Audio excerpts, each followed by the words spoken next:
express themselves artistically as long as it's not vulgar or profane. I don't care. Now, my definition of what's vulgar might be different from yours. It shouldn't be, but I don't know. Actually, I did write it. So the short answer, I guess, is yes. Okay. I'm cool with it.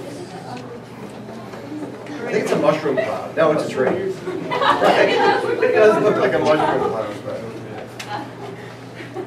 So my good friend, the real Roman here, is helping me tape class today. Don't mess up, Roman. If it looks bad, it's your fault. So the one leg of the tripod is broken, so I kind of put it in between the this so that's thing. deliberate. You wedged it there, Edward? Yeah, yeah. Otherwise it would fall on. So we're rolling? Okay, today is the last day of February, correct? 28th. 28th. There are 300 days till Christmas. Thanks, Roman. This is second period. What's the name of this course? Sucks. Ah! Thanks. You really have to put that on tape, Dane? Because now you're immortalized, right? That's how you feel, bro. And I want the world to know that we're now in conflict. I think that you've probably been over-encouraged in your life to express yourself, and it just kind of backfired on you a little bit. So I'm going to give you a chance to make it right. This is second period what? Thank you very much, brother. So this is Survey of American History 2 through what school? Alfred State. Oh, okay. Why does everything unravel when we start taping? This never happens until the cameras are rolling. Okay, so you need a copy of the outline? Yep. Anybody else? Anybody else? Okay. There you go. Yep. All right. So, questions? Anything? Issues? Concerns before we begin? I apologize if on any level you feel that this class or my teaching style sucks. But hey, I'll be gone soon enough and they'll replace me with an upgrade, presumably. All right. So, the 5-week mark is a week from tomorrow, next Friday. The marking period ends, I think, April 12th. We're about a third of the way through Unit 8, which is focused primarily on foreign policy. And yesterday, we took a pretty, I think, detailed analytical look at the causes of... Imperialism. That's today. So the causes of the event that pretty much launches us, right, on the path towards imperialism, the Spanish-American War. So we looked at causes. Any lingering questions or concerns about anything related to that? Nope, yep, okay. So, yes, today I want to start with, if you go to the top of page 5, the debate over whether or not the United States, following the defeat of Spain in the Spanish-American War in 1898, should become a colonial power, an imperial power, a mother country. So if imperialism, colonialism is controlled by a powerful nation over a weaker area, that's the definition, are we prepared post-Spanish-American War to be that powerful nation? And if we are, who's poised to become the weaker area, i.e. our colonies? What did we attain? What did we get? So, the Philippines, island in the Pacific, substantial, important, significant, previously under Spanish rule. Guam, island in the Pacific, kind of small, but, you know, strategically located, previously Spanish. Moving into the Caribbean, what's the prize? Okay, so, what are we doing with Cuba? We can take the whole thing. We have a base on the eastern tip called Guantanamo, but at various stages of the run-up to the Spanish-American War, there was talk of, oh, do we make it a territory, a state? Do we just annex the whole thing? Do we give them their independence? Okay, that's going to be a fluid situation, a work in progress. And then what other Caribbean island? Puerto Rico. Puerto Rico, which we obviously took. And it's a trust territory. It's part of the United States, but it's not a full-fledged state. Is it like Is it? It doesn't have statehood status, but it's not independent. It's technically designated as what's called a trust territory. So, well, they have a delegation in Congress. They have local leaders that they elect, like a governor of their island, but they're under primary control of the United States. And like I go, do you guys remember Francisco? Okay, and his family, you know, once in a while, I think jokingly, some of his classmates would say, you know, when Trump gets elected, you got to go back. Like, hey, idiots, Francisco's a citizen. All Puerto Ricans are U.S. citizens. Now, there are more Puerto Ricans, and I'm going to get to this later, I promise, like living in New York City than there are in Puerto Rico. But like Puerto Ricans can serve in our military, Puerto Ricans can travel freely within the United States. If you want to travel there, you don't need special permission, you don't need a passport, you don't need a visa, but they don't have full statehood. If they did, they'd have to pay higher taxes, but they'd get more services. I promise I'll dissect this more later. Yeah, go ahead. Do they have to register for it? I think not, but I'm not positive. That's a good question. Do 18-year-old Puerto Ricans have to register for the draft? I'm inclined to say no, but I could be wrong. So yeah, Philippines, Guam, Puerto Rico, and potentially Cuba. Those are the territories that we secured from Spain after we defeated them in the Spanish-American War. All right, well now we have to decide whether or not to colonize them, whether or not to make them colonies. Like that's a pretty distinctive status, right? So, okay, we're arguing about, we're debating in this country right now, hey, what do we do about border security? Do we build a wall? Do we call it a wall? Whatever. That's kind of like the divisive issue going on right now as it relates to American politics and our relations with Mexico. Okay, there's more, and we've done this. You know, can we prevent North Korea from becoming a nuclear nation? If so, how? Yep. Democrats and Republicans are probably divided over that. You know, what should our role be in Venezuela as that country unravels and there's a lot of chaos and a lot of atrocities being committed? You know, what role, if any, should we play there? I don't know. Have you thought about these? Do you have an opinion on these? Okay, fine. That's stuff that's going to come up later as we get deeper into American history. Now, go back to 1898, 1899, the Spanish-American War is over, and we have to decide as a nation what to do with, let's start with the Philippines. So B, we see where we're at? Debate over imperialism. The country's divided. This is a topic of political division. This is a controversy in the late 1890s. On one side, you have the imperialists. You have those arguing that, yeah, of course we take the Philippines. Of course we take Guam. Of course we take Puerto Rico. We probably should take all of Cuba. Who were they? Key people.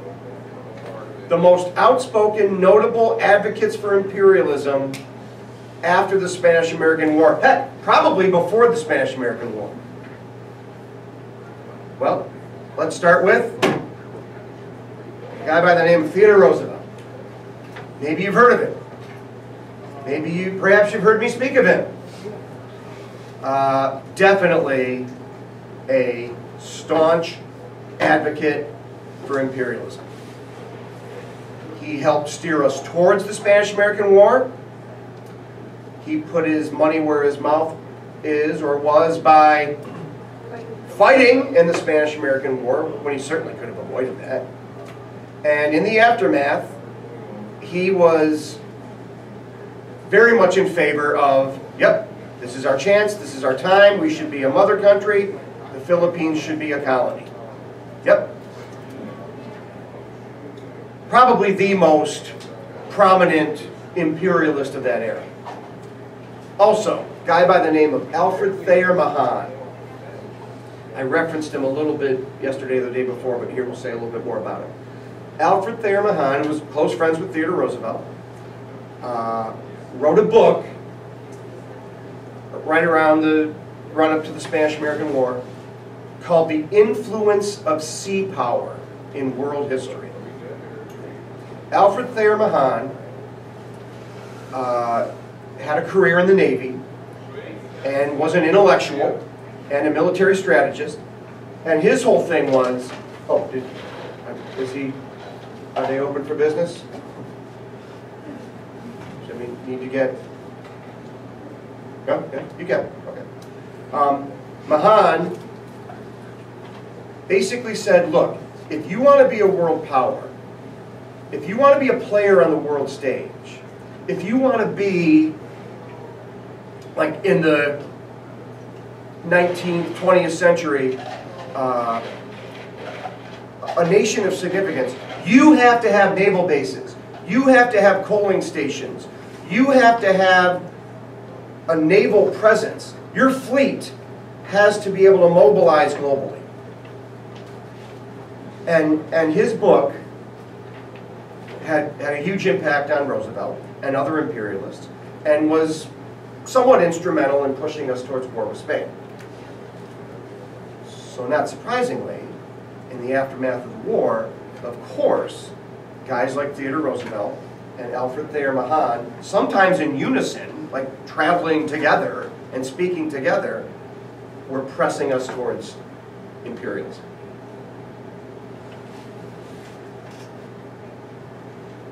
Those two were certainly the most dynamic, outspoken advocates of imperialism. Now, you also had, if you look at the notes, it says industrial capitalists.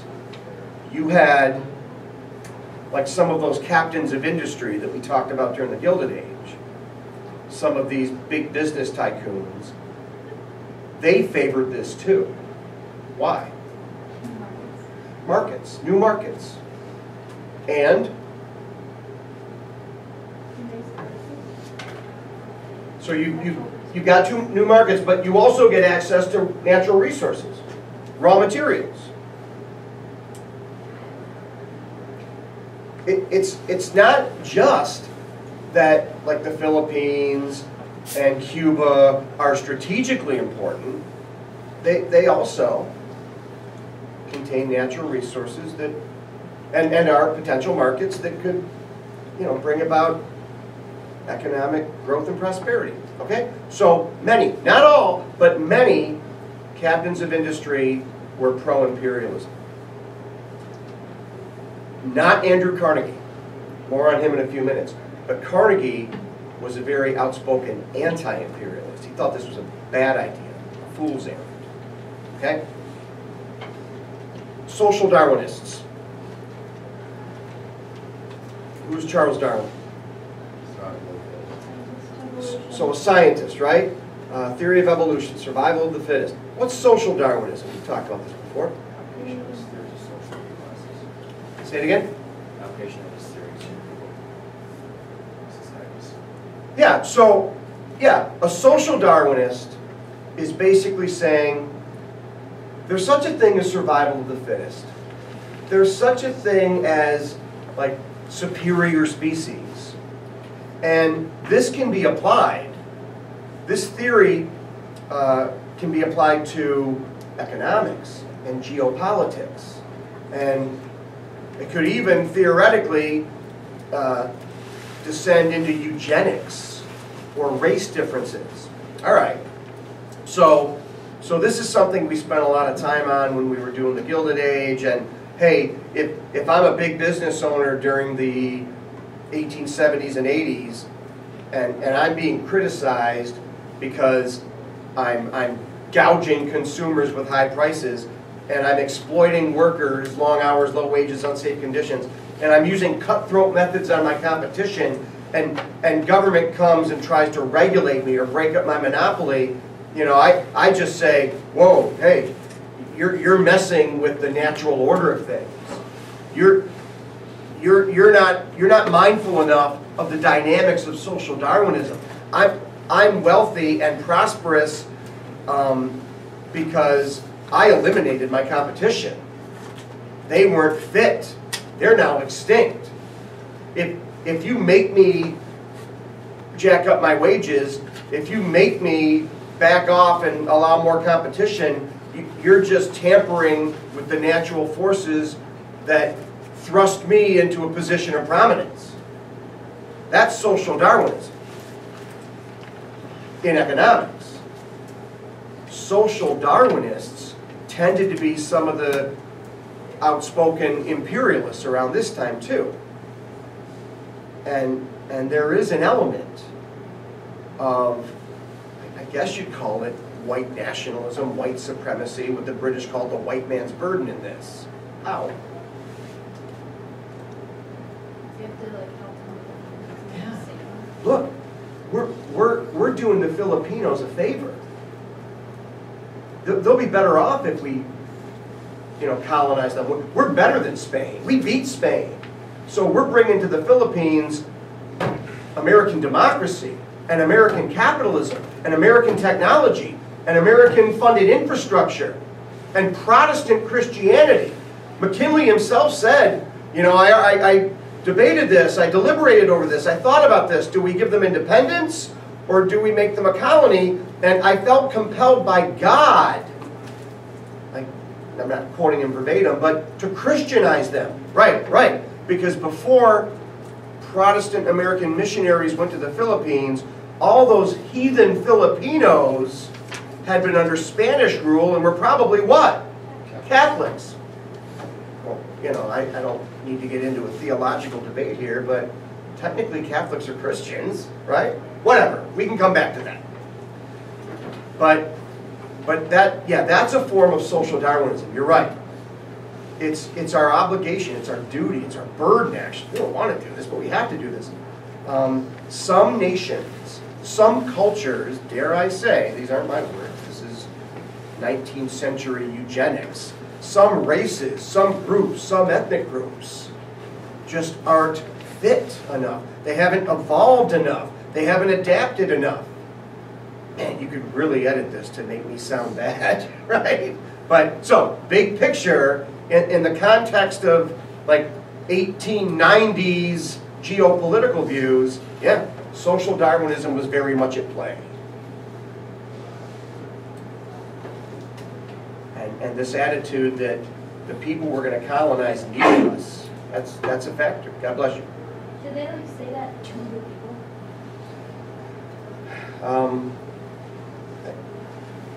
I don't think it was probably framed in that context. I think it was probably a combination of, like, look, we're here to bring democracy, we're here to, civilize you. How do you say that diplomatically, right? How do you say to But like McKinley thought that? well, yeah, Roosevelt certainly did. Was it like a common thing? Like, was it not like a big deal to be like, how do you? Do you guys remember from Global at all, Rudyard Kipling and the white man's burden concept? I don't teach Global, as you know, but I remember Mr. Butler used to always use this example, like some of the people who went to Africa and to Asia were missionaries. And the quote is something like, help me out if you remember it, when they came here, we had the land and they had the Bibles. You ever heard this one? And they taught us to pray with our eyes closed. When we opened our eyes, we had the Bibles and they had the land, right? So that's an excellent question, Avery. How do you impose democracy or American values or capitalism or Protestant Christianity on a group of people who perhaps feel denigrated or belittled, right? Or minimized or disrespected? Look, it's like we said a couple days ago. President Bush, post 9/11, desperately wanted, and he wasn't the only one, to democratize the Middle East. And it's hard to impose democracy on an unwilling people. I mean, go back to the Civil War. Go back to the Civil War. There were Southerners who disapproved of slavery. But you know what they disapproved more of? The North trying to impose its will on them. Does that fit with what I think it does, right? So, you know, can you, this is more of a philosophical question, can you impose a set of values and attitudes and principles and economic ideals on people who are resistant to them? Even if you're right, even if you have the moral high ground. And if you do it in a way that belittles or diminishes that group, I don't know, isn't there kind of a stigma associated with that? Other thoughts on this? I wish I had a remote. I would steer the camera to capture you while you ask such a poignant, relevant question.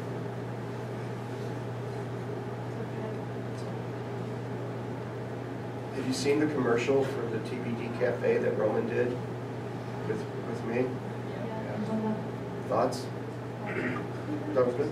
Better than Mr. Please. You're back in my good graces. I know that means a lot to you. Roman said that he did a really good job of capturing the blue flecks in my eyes. Okay. So, you know, the camera loves some people. It just does, and I think it would love you as well. All right. Anyway, so the industrialists absolutely wanted us to take these territories and make them possessions. You know, what were their arguments? So put a pin in that. That's going to be the anti-imperialists. And that's powerful. But we're still on those who wanted to make the Philippines our first colony. Hey, look, our first colony. We must be so proud. Well, some were. Why? What's the argument for taking the Philippines? Say again? Okay, it's a chance to play catch up. We've been cut out of the scramble for, and we got cut out of the race for spheres of in, thank you for indulging me, right? So now we can play catch up. Now we can get some naval bases in the Pacific.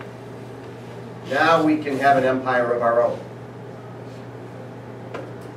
Sure, and we do need raw materials, and we do want markets. We do want naval bases. And I'll bet, I'm pretty sure that in the same way that there were Confederates who didn't approve of slavery, there were probably imperialists who knew on some level that it was, what'd you call it? Morally. Yeah, it was morally wrong. But this is just the way the game is played.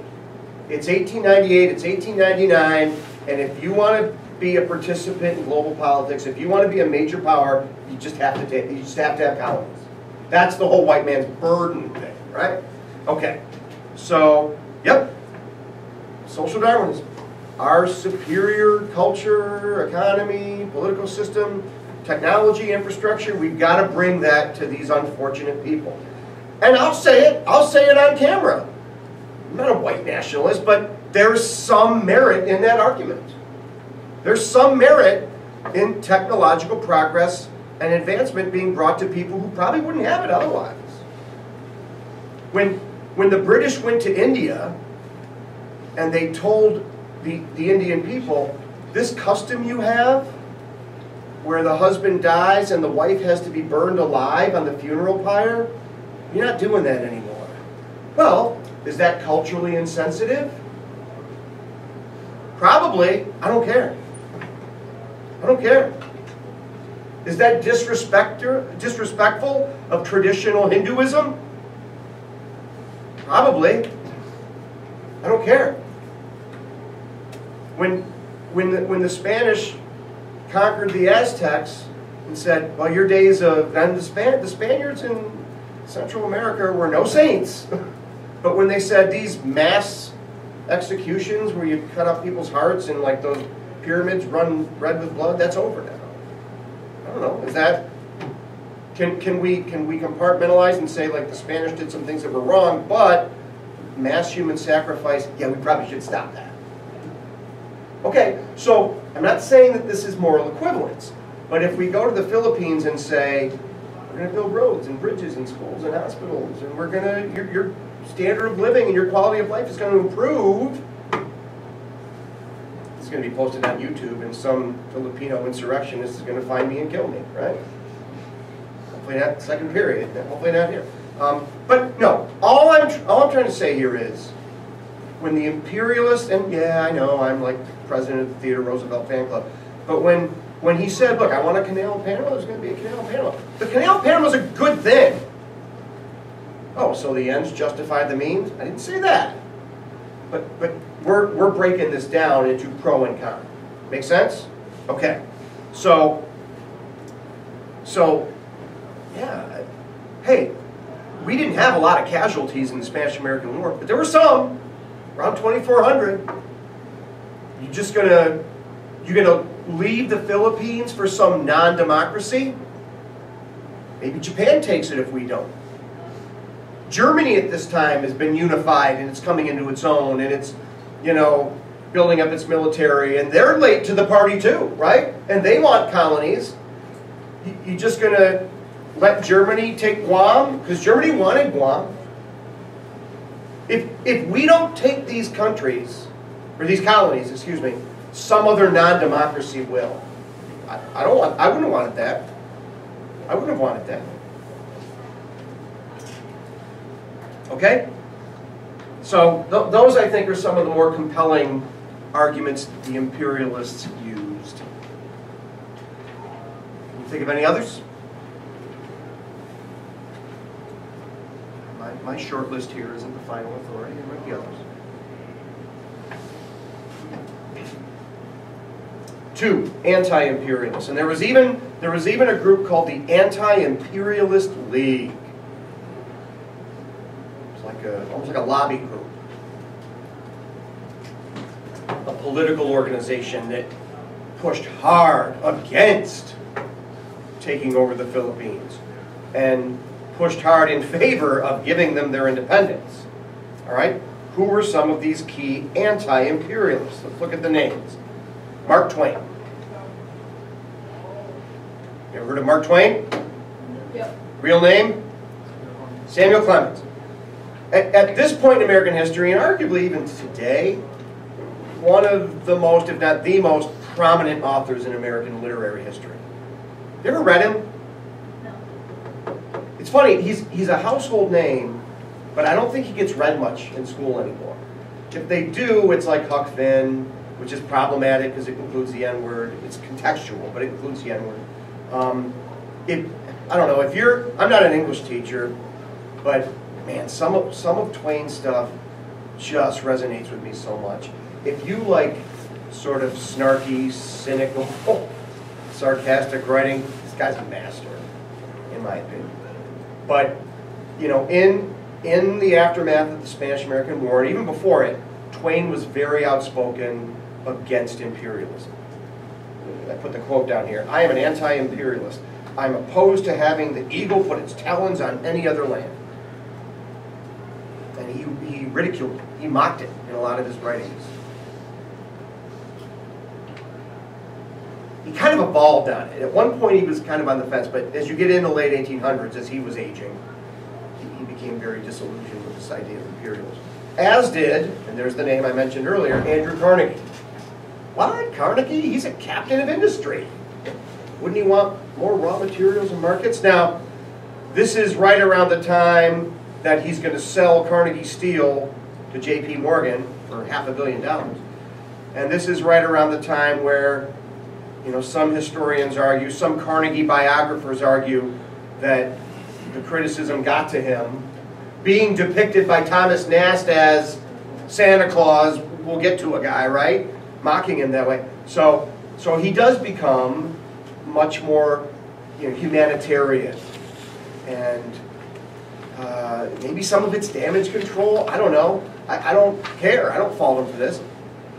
He was an outspoken anti-imperialist for sure.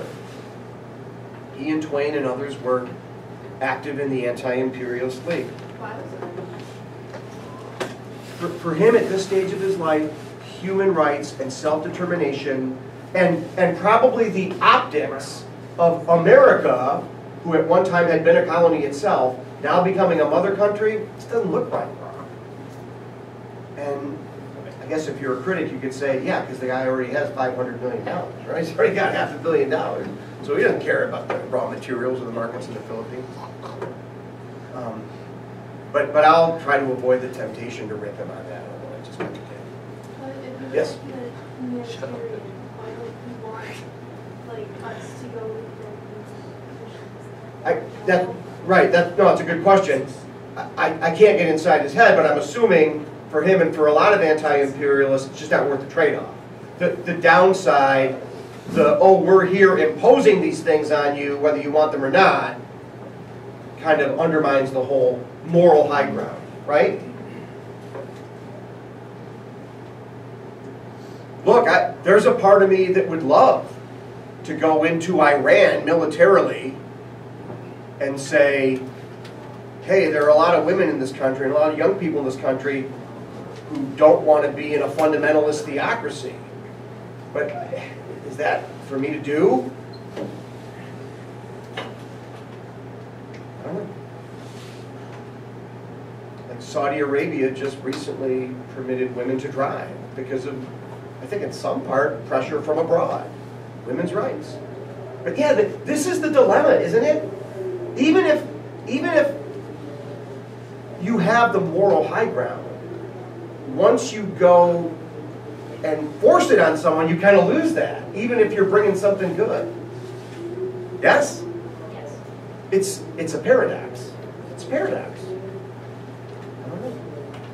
It's like when the Spanish did forced conversion to Christianity. Is that a real conversion? No.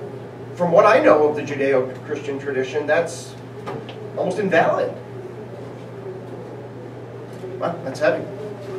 It's theological. It's philosophical, but that's a good question. I'm not sure I answered it. I'm not sure I can. Can you?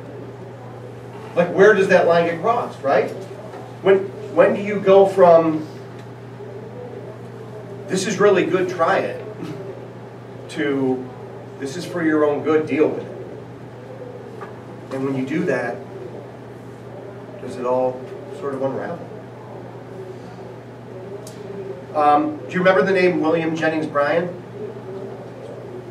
What's he famous? What did we say about him up to this point? What was that one? Yes, the Cross of Gold speech.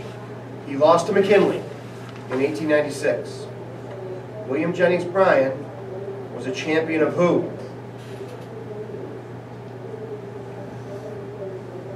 Who was he an advocate for? What was the Cross of Gold speech about?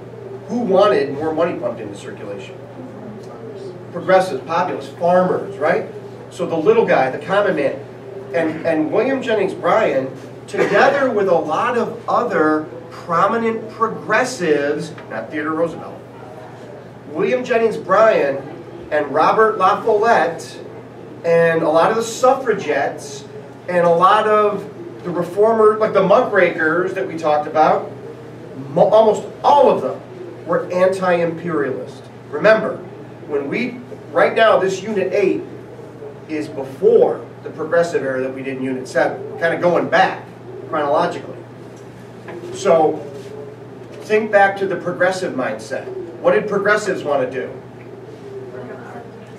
They wanted to fix what was broken in America. You just said focus on domestic issues.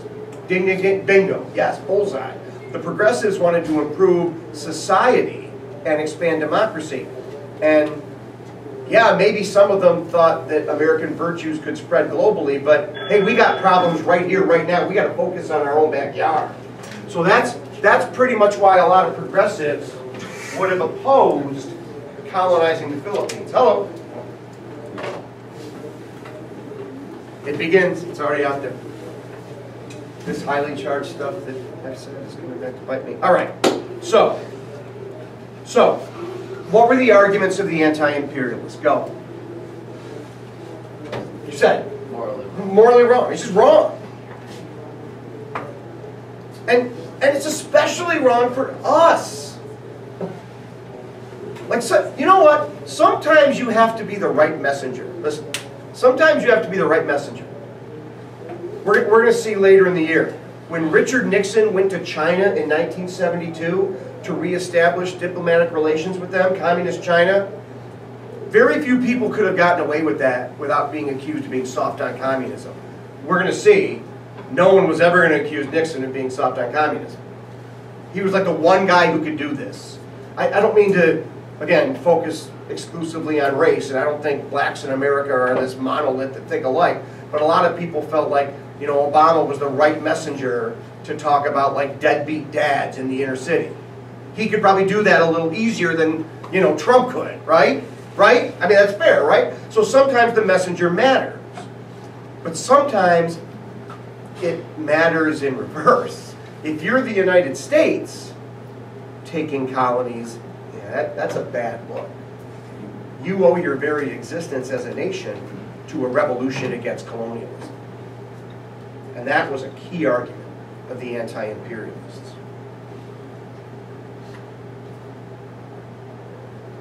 Some others? Any thoughts?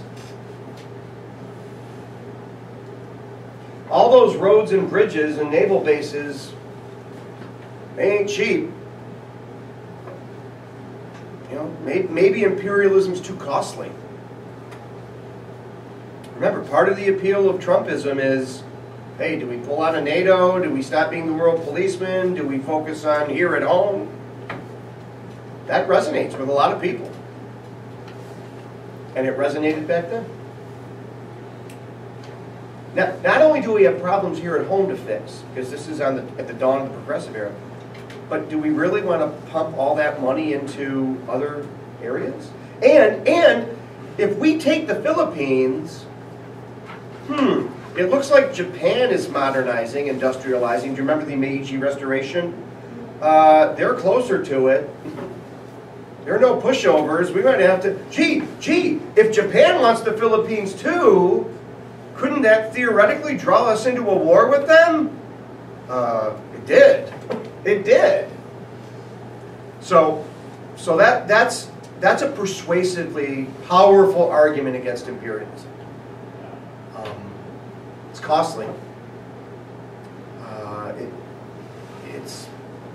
It's risky in terms of like, hey, could this get us drawn into wars? But ultimately, it's just this idea that it seems like a violation of American principles.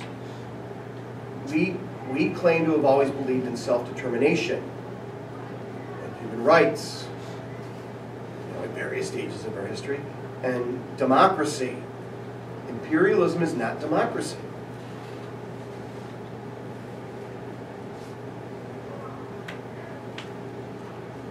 Now, his name didn't make the list on the outline, but think about this.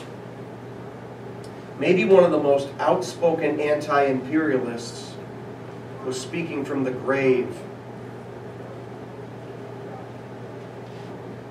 at Mount Vernon. Yeah, who? Yeah, so how? Why? Why would Washington's name be significant?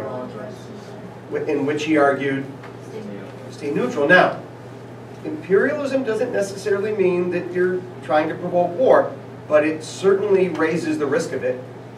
And yeah, Washington said we want to trade with everybody, but we should avoid entangling alliances, and we should do everything we can not to get sucked into foreign wars.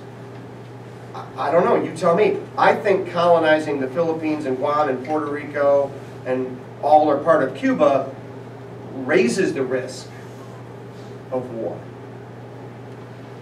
So I think the case could be made that Washington was part of this debate too, even though he had long since died. All right. Who won the argument? How do we know? Yeah, because we took the Philippines, we took Guam, we took Puerto Rico. So if you go to page 6, and we'll start this, but we won't get too far with it today. American imperialism in the Pacific.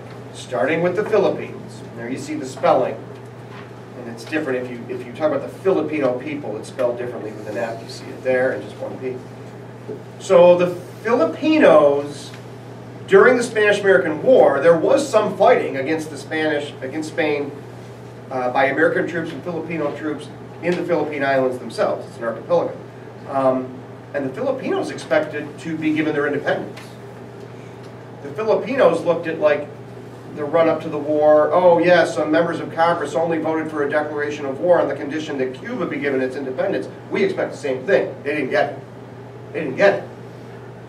McKinley put future president and future Supreme Court Chief Justice and future I need a special bathtub guy, William Howard Taft, in charge of the Philippines. He became Governor General of the Philippines. And the Filipinos didn't like that one bit, and they fought back. The Filipino insurrection, the Philippine-American War. Acquiring the Philippines took how many months? Beating Spain, in other words, took how many months? 4 months. The Filipino-American War was 4 years. The body count from the Spanish-American War was around 2,400 Americans. Filipino-American War, around close to 5,000 Americans and 200,000 Filipinos. Filipinos did not go quietly. And we'll take it up there tomorrow. How many Filipinos? Died in that insurrection, around 200,000. Well, how many Americans died in the Vietnam War? How many names are on that wall? About 60,000, like 56,000. How many Vietnamese? Stupid. How many Vietnamese? Million. Close to a million. Close to a million. In Filipino War, around 5,000.